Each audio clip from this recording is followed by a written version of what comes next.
করতে যায় তাহলে তার অবস্থা হবে একটা ঝরা পাতার মতো। একটা ঝরা পাতা যেমন কি হয়, আস্তে আস্তে আস্তে আস্তে ঝরে পড়ে কি হয়, বিচ্যুত হয়ে যায়। তো একজন সদ্গুরুদেবের আশ্রয়ে না থেকে কৃষ্ণ ভজনা করলেও তার সেটি সঠিক হবে না।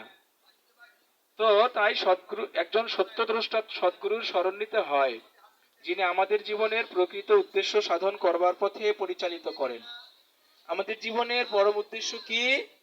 আমাদের জীবনের পরম উদ্দেশ্য হচ্ছে ভগবানের আরাধনা করে, ভগবানের পূজা অর্চনা করে ভগবানের সেই ধামে চলে যাওয়া।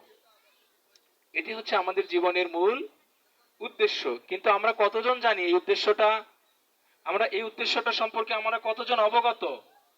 আমাদের উদ্দেশ্য হচ্ছে কি, আমরা শুধু এই সংসারটাকে সুন্দর করব, ছেলে মেয়েদের জন্য কিছু টাকা পয়সা ব্যাংক ব্যালেন্স করে রেখে চলে যাব। কিন্তু একবার কি ভেবেছেন আপনার নিজের জন্য আপনি কি করলেন? ছেলে মেয়ের জন্য যে সম্পত্তি রেখে গেলেন, এমনও হতে পারে আপনার সেই সম্পত্তিগুলো ছেলে এগুলো খারাপ কাজে লাগালো। আপনার উপার্জিত অর্থ যখন খারাপ কাজে লাগলো, কোনো ভগবান বিরুদ্ধ কোনো কর্মে লাগলো, তখন ওই আপনার উপার্জিত সেই সম্পত্তির পাপের ভাগও আপনাকে নিতে হবে।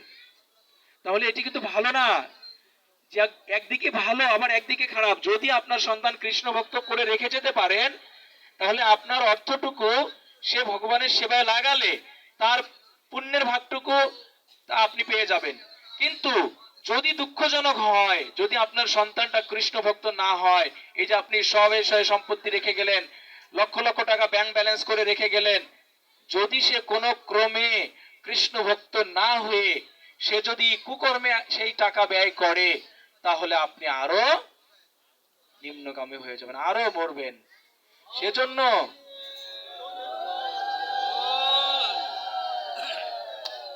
তো অর্থই অনর্থের মূল।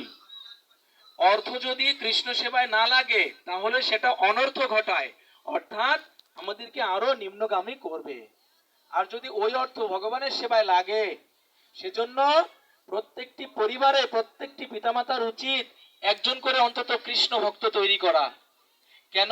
একজন যদি কৃষ্ণ ভক্ত হয়, তাহলে আপনি যে রক্ত জল করে অর্থ উপার্জন করে রেখে গেলেন, আপনার এই উপার্জিত অর্থ কখনো বিফলে যাবে না। শুধু তাই নয়, আপনার ওই সন্তান যখন আপনার হয়ে পিণ্ড দান করবে, তাহলে আপনি মুক্তি লাভ করতে পারবেন।